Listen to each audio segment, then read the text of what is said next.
Sweden just rewarded a monster and punished his victim. In city of Malmo, a Syrian migrant and his brother abducted, beat and raped 2 women in 2017. For these horrific crimes, one of the rapists was not just given a light sentence, he was given a cash prize from a Swedish state, a payment of 840,000 kronor, around 70,000 pounds. This is the story of justice system that had lost its mind. The details are brutal. One woman was strangled during her assault, another was locked in cellar for over 24 hours, beaten, raped and threatened with a gun. Then brothers invited 5 more immigrants to rape her. They apparently found nothing morally wrong with committing to basement gang rape a kidnapped and abused woman. These 5 men have not been arrested. 2 brothers were eventually caught and sentenced to prison, but then the lawyers got involved. The younger of the brothers, with the help of a migrant aid NGO lawyers, claimed he was only 16 at the time of a crime, not an adult as the courts initially believed. He produced documents. Because he had been tried as an adult, his sentence was deemed too harsh, and for that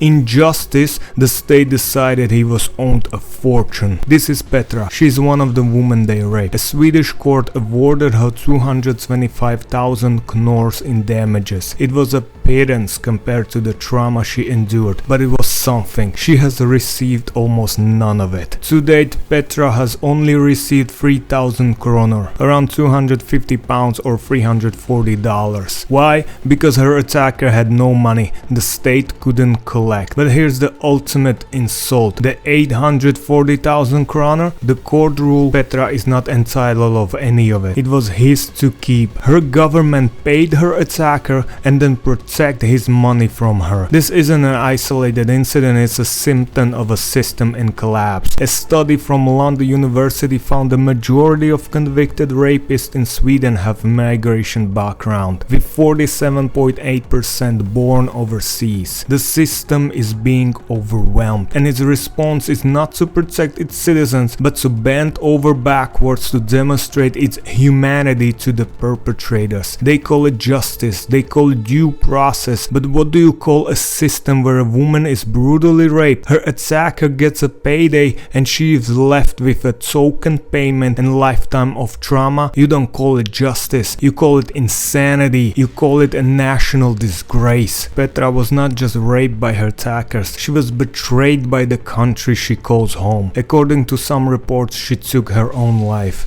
A country that took her tax money and gave it to the man who destroyed her life.